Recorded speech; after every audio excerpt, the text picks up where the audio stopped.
নাগরিক পার্টি আজকে রয়েছে পটুয়াখালীতে।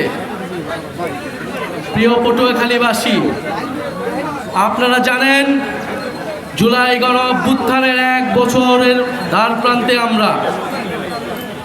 এই 1 বছর আগে বাংলাদেশের ছাত্র তরুণ জনতা বুক চিতিয়ে লড়াই করেছিল স্বৈরাচারের বিরুদ্ধে, ফ্যাসিস্ট সরকারের বিরুদ্ধে। এই পটুয়াখালীর সন্তানেরা অসীম সাহসিকতার সাথে লড়াই করেছিল। আমরা শুনেছি 24 জনের মতো শহীদ এই পটুয়াখালীর সন্তান। আজকের এই পথসভা থেকে আমরা সেই সকল শহীদদেরকে শ্রদ্ধার সাথে স্মরণ করছি, তাদের রুহের মাগফিরাত কামনা করছি এবং আরও স্মরণ করছি পটুয়াখালীর আহত যোদ্ধাদের, পটুয়াখালীর জুলাই যোদ্ধাদের। প্রিয় পটুয়াখালীবাসী,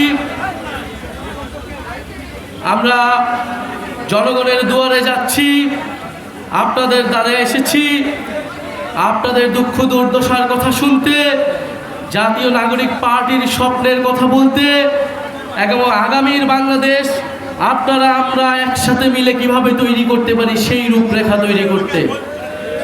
আমরা পুরো পটুয়াখালী আজকে প্রদক্ষিণ করেছি। পটুয়াখালীর রাস্তায় রাস্তায় আমরা হেঁটেছি, স্লোগান দিয়েছি, মানুষের সাথে সাক্ষাৎ করেছি, মোলাকাত করেছি। আমরা দেখেছি পটুয়াখালীর রাস্তাগুলো কীরকম, পটুয়াখালীর মানুষের জীবনযাত্রা কীরকম, পটুয়াখালী মানুষের দুঃখ দুর্দশা কীরকম। পটুয়াখালী উপকূলীয় অঞ্চল, বাংলাদেশের ভবিষ্যৎ হচ্ছে এই সমুদ্র অঞ্চল, উপকূলীয় অঞ্চল। আমাদের আগামী দিনে যে জলবায়ু পরিবর্তন থেকে শুরু করে আমাদের সমুদ্র শক্তি সব কিছু নির্ভর করছে এই উপকূলীয় অঞ্চলগুলোর মধ্যে। তারপরে এই উপকূলীয় অঞ্চলগুলো যে গুরুত্ব পাওয়া দাবিদার রাখে, সেই গুরুত্ব এই পটুয়াখালী কখনোই পায়নি।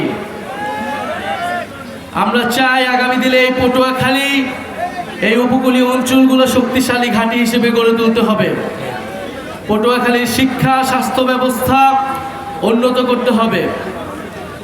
প্রিয় পটুয়াখালীবাসী, গণ অভ্যুত্থানের পরে আমরা বলেছিলাম যে মাফিয়া দুর্নীতিবাজ সিস্টেম, সেই সিস্টেমের বদল ঘটাতে হবে। কিন্তু আমরা দেখছি সেই সিস্টেমকে পাহারা দেওয়ার জন্য নতুন দলের আবির্ভাব ঘটেছে। সেই সিস্টেম, সেই চাঁদাবাজি, সেই দুর্নীতিকে আগে আরেকটা দল পাহারা দিত, এখন নতুন আরেকটি দল পাহারা দিচ্ছে। সেই সিস্টেম চাঁদাবাজিকে আরেকটি দল এখন টিকিয়ে রাখছে। আমরা স্পষ্টভাবে বলেছিলাম আমরা শুধু হাসিনার পতন নয়, সেই দুর্নীতি, সেই মাফিয়া সিস্টেমের পতন চেয়েছি। আমরা এই জন্য বলেছিলাম ফ্যাসিবাদী ব্যবস্থার বিলোপ এবং নতুন রাজনৈতিক বন্দোবস্ত প্রতিষ্ঠা করতে হবে। প্রিয় সংগ্রামী বন্ধুগণ, সেই নতুন বন্দোবস্ত প্রতিষ্ঠার লড়াই আমরা এখন নেমেছি। অভ্যুত্থানের মধ্য দিয়ে যেহেতু এই ছাত্র নেতৃত্ব, এই তরুণ নেতৃত্ব সেই সিস্টেমের পতন ঘটাতে চেয়েছিল, তাই সেই সিস্টেম কখনোই চায় না এই নেতৃত্ব, এই অভ্যুত্থানের নেতৃত্ব কোনোভাবে দাঁড়াক, কোনোভাবে রাজনৈতিকভাবে টিকে থাকুক। সেই অভ্যুত্থানের সময় থেকে আজ পর্যন্ত আমাদের বিরুদ্ধে ষড়যন্ত্র চলমান রয়েছে। আপনারা দেখেছেন গণ অভ্যুত্থানের সময় শেখ হাসিনার সরকার যেভাবে ষড়যন্ত্র আমাদের বিরুদ্ধে চলমান রেখেছিল, এই অভ্যুত্থানের পরে সেই একই সিস্টেম, সেই দুর্নীতি মাফিয়াদের সিস্টেম, সেই সেনাবাহিনী আমলাতন্ত্রের সিস্টেম আমাদের বিরুদ্ধে এখনো পর্যন্ত ষড়যন্ত্র চলমান রেখেছে। ডিজিএফআই থেকে শুরু করে বাংলাদেশের ইস্টাবলিশমেন্টগুলো এই অভ্যুত্থানের নেতৃবৃন্দের বিরুদ্ধে ষড়যন্ত্র চলমান রেখেছে, অভ্যুত্থানের শক্তির মধ্যে বিভাজন তৈরি করেছে।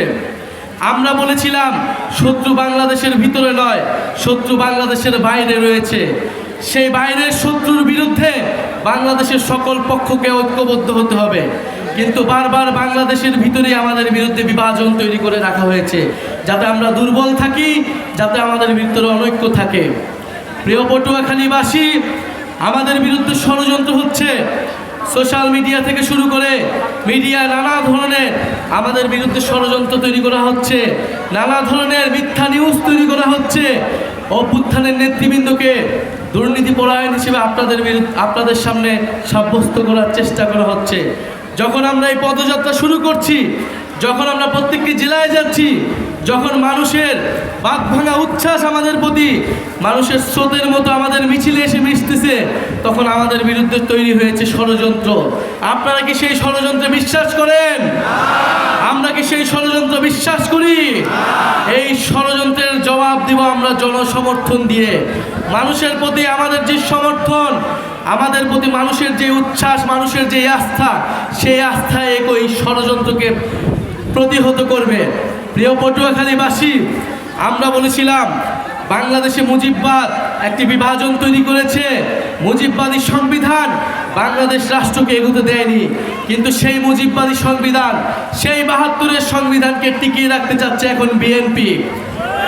বিএনপি এখন চাঁদাবাজদের দল তৈরি হয়েছে, সন্ত্রাসদের দল তৈরি হয়েছে, মুজিববাদের নতুন পাহারাদার হিসেবে আবির্ভূত হয়েছে। ফলে চাঁদাবাজ এবং মুজিববাদের নতুন পাহারাদার এসেছে। সেই পাহারাদারকেও আপনাদেরকে প্রতিহত করতে হবে, তাদের বিরুদ্ধে সংগ্রাম করতে হবে।